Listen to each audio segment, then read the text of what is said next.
Eu recebo em nossos estúdios o secretário-geral do PSDB no Acre, o professor Tião Bocalon.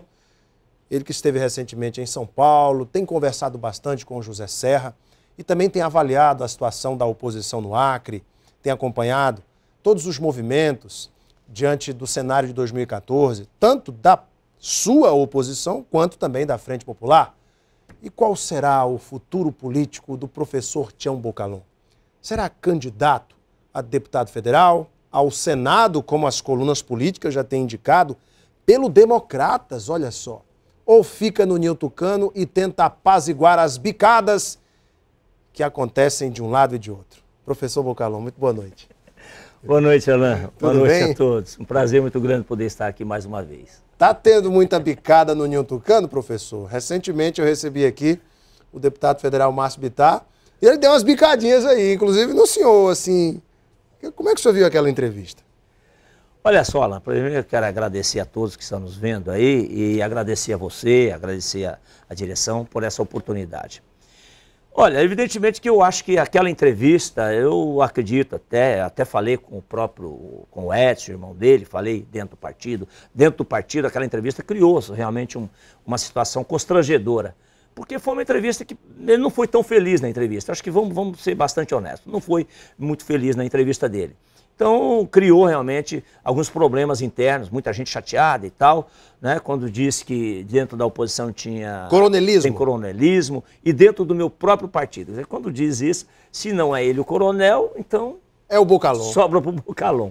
Mas eu acho que são momentos... assim que a gente deixa passar, para mim não tem problema não, eu fico tranquilo, eu tenho certeza absoluta que eu não sou coronel, tá certo? Porque quando ele veio para o partido de 2009, eu era o presidente do partido, muita gente não queria e eu fiz questão, a pedido nacional, fiz questão de que ele viesse, porque eu sabia que era uma grande liderança e que teria o destaque como tem hoje. Então, para mim não tem nenhum problema, né? Eu acho que quando diz também que aceita que a oposição, uma crítica dura do Tonho Alves, que a oposição ela está esfacelada, que não tem projeto, não sei o quê, eu acho que não é justo um negócio desse. A oposição tem projeto, sim. Se a oposição não tivesse projeto, o PT não estaria hoje copiando o projeto que nós defendemos há muitos anos, ou seja, o projeto de produção, né? Aquela história da Floresta Negra que o Jorge Viana começou lá em 98, deu tudo errado. O seringueiro não voltou para a floresta, os índios hoje estão vindo para a cidade, quer dizer, aquilo foi apenas um engodo. Né? E nada praticamente dessas coisas aconteceram de boas. Não adianta querer dizer, o governo de Jorge Viana foi bom. Para mim, particularmente, para mim, Bocalon, 45, PSDB,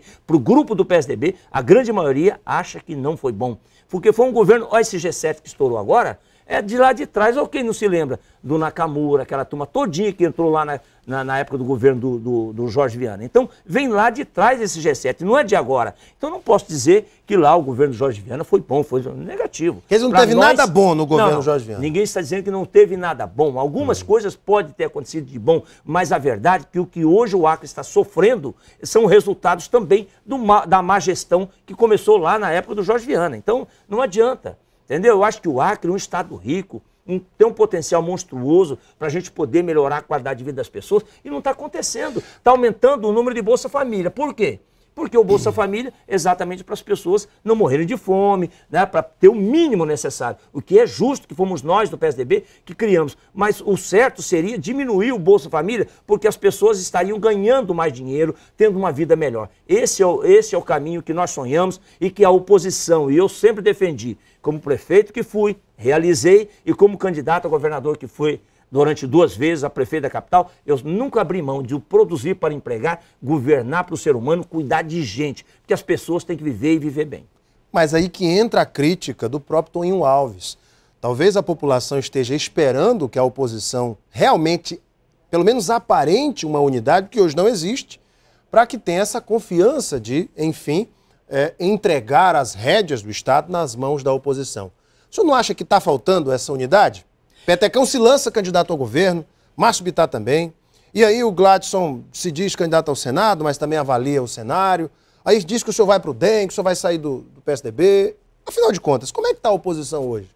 Não, olha só, a oposição não é só oposição. Vamos ver do lado de lá. Hoje a Frente Popular também está uma loucura. Está um caldeirão aquilo ali, tá a coisa de doido ali dentro também. Então, na realidade, esse é o momento onde todo mundo quer se colocar, todos os partidos querem se colocar, Vamos voltar lá em 2010, quando todo mundo dizia que a oposição era um ninho de briga, que ninguém se entendia. Em 2010, o que aconteceu? Eu saí candidato a governador, o Rodrigo saiu pelo PMDB e todo mundo dizia, tá rachado, rachado, coisa nenhuma. Chamei o Rodrigo e fomos rodar o estado inteiro. E durante o tempo todo a gente dizia, olha, se ele for para o segundo turno eu apoio, se eu for para o segundo turno ele me apoia.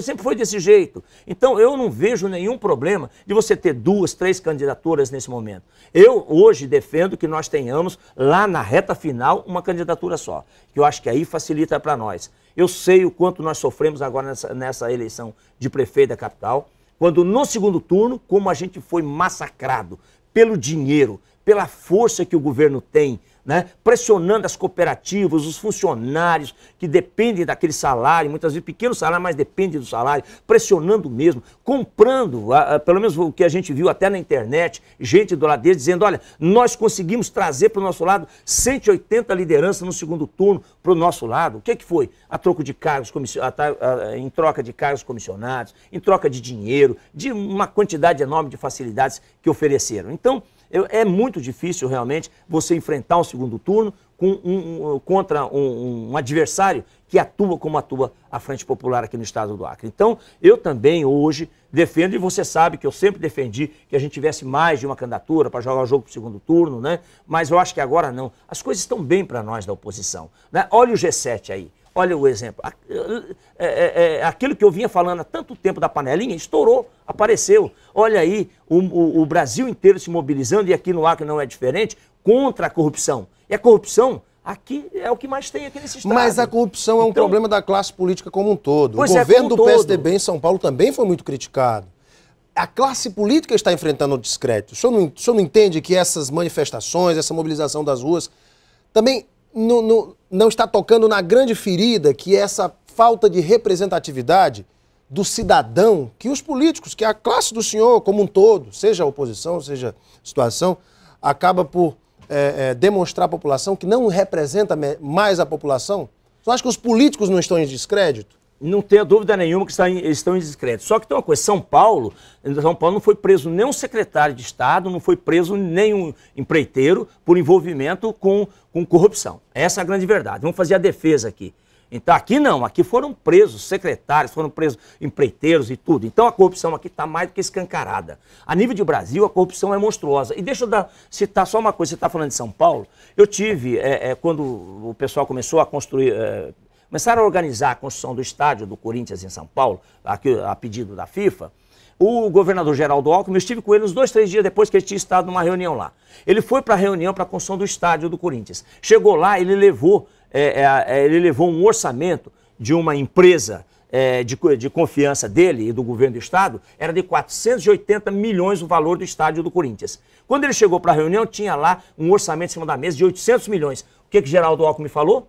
Ele contou para mim, falou, Bocalhão, quando eu vi aquele orçamento de 800 milhões, eu simplesmente disse, vocês construam o estádio do governo do estado, não terão um centavo, porque o valor máximo desse estádio é de 480 milhões de reais. Então um homem desse é um homem sério. São pessoas honestas, não são pessoas que da noite para o dia ficaram ricos, melhoraram de vida, entendeu? São pessoas que estão na política há tantos anos e em locais onde não domina a imprensa. Você sabe que um governador de São Paulo não domina a imprensa, o governo do estado de São Paulo não consegue. Diferente do estado do Acre, que infelizmente a maior parte da imprensa é dominada. Bem, olha, o senhor... E vejo só também, só complementando, você fez uma pergunta, eu não completei. Sim. Com relação ao descrédito político. Perfeitamente. Qualquer pesquisa que se mostra que os políticos realmente estão num descrédito muito grande. Né? Ou seja, deixaram aquelas famosas emendas, né? muita maracutaia naqueles recursos que são repassados para as prefeituras e tal, né? Obras superfaturadas, e a gente vê que os políticos não fazem muita coisa para poder apurar a situação. Né? O caso do mensalão, uma vergonha. Né? O povo brasileiro está pedindo que sejam punidos os mensaleiros e assim por diante. Então eu acho que é isso, realmente o povo está correto, está indo para a rua e é isso mesmo, sem que seja comandado por sindicatos, por federações, não tem ninguém envolvido nisso. É a vontade do povo, é o cidadão comum que não, realmente, como você disse, não está se sentindo representado no meio da classe política. Só para fazer um adendo também, a TV Gazeta sempre abriu espaço para a oposição, Você Sempre, falou sempre. que a imprensa é comprada. TV Gazeta não, só para gente deixar claro, viu, professor? Não, Você sempre Reclame abriu espaço para todos os dois lados. Não, aqui viu? na TV Gazeta não posso reclamar. Eu, particularmente, não posso reclamar de jeito nenhum. Agora, o que todo mundo fala, você pode ver, muita gente reclama, né? Que realmente existe um controle muito grande dos meios de comunicação. Como é que o senhor avalia o resultado dessa pesquisa Delta, que aponta ainda o governador Tião Viana à frente das pesquisas, mesmo com todo esse momento, o desgaste que é natural de todo um processo que ocasionou da Operação G7, mas mesmo assim o governador aparece na frente de Márcio Bittar nessa pesquisa da Delta. Como é que o senhor avalia esses números? 36,3% para Tião Viana, 31% para o deputado federal Márcio Bittar e 17% para o senador Petecão no cenário para o governo do Estado. Como é que o senhor avalia? Quando você somar 31 mais 17, vai dar 48. Então a oposição está bem. Mas está dividida. Eu estou dizendo, esse é o momento que a oposição, cada um está se lançando, está se colocando um nome. E eu tenho certeza que lá na frente nós teremos a união, onde teremos o melhor nome. Então a prova está aqui. Então essa pesquisa está ótima. Por quê? Porque a oposição tem um número maior. Quando junta Petecão e mais o Márcio Bittar, está dando 48%. Então mostra que o povo quer mudar. E vai mudar, eu tenho certeza, em 2014. O senhor vai ser candidato a quê? A deputado federal, a Senado, vai para o Democratas, como as colunas dizem aqui. Qual o futuro de Bocalhon? Olha só, Alan, realmente as especulações estão bastante grandes, né? Que existe uma insatisfação minha lá dentro do partido, isso aí é claro, é público e notório, né?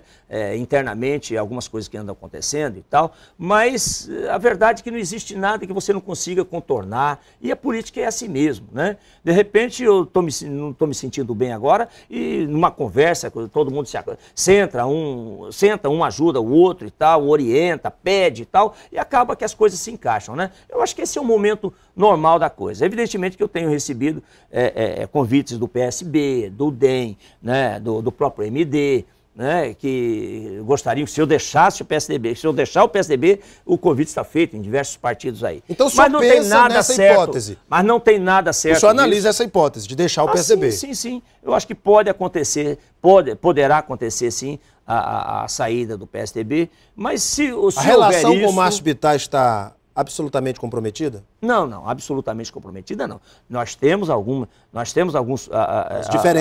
diferenças, né? Por exemplo, essa entrevista aqui nos deixou muito chateado, porque a vida inteira nós aqui do PSDB, eu como representante do PSDB, sempre fui muito duro, muito enfático com relação à Frente Popular.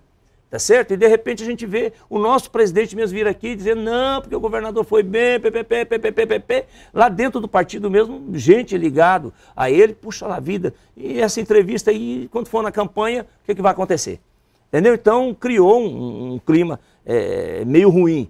Todo mundo sabe que quando eu vim para o PSDB, em 2006, quando eu assumi o PSDB, foi exatamente porque o PSDB estava meio que balançando aquela época, né? Não quer, o PSDB é oposição, nós vamos continuar na linha de oposição, né?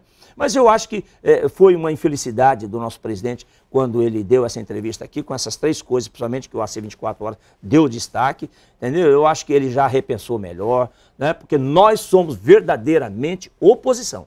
A gente não tem acordo com Frente Popular. Então, é bom que fique bastante claro isso. E a pré-candidatura? É para quê mesmo? Não, evidentemente que o nosso nome está colocado para deputado federal, né? Mas eu sempre digo uma coisa, eu sou soldado, Alan, sou soldado. Se lá na frente, Existe a possibilidade de uma chapa Bocalhon vice Petecão governo? Não, eu acho que não. Petecão Bocalhon? Existe essa possibilidade? Não, eu acho que não. Eu estou no PSDB. Enquanto eu estiver no PSDB, eu vou tratar das coisas do PSDB. Mesmo porque eu sou secretário-geral, eu vou tratar das coisas do PSDB.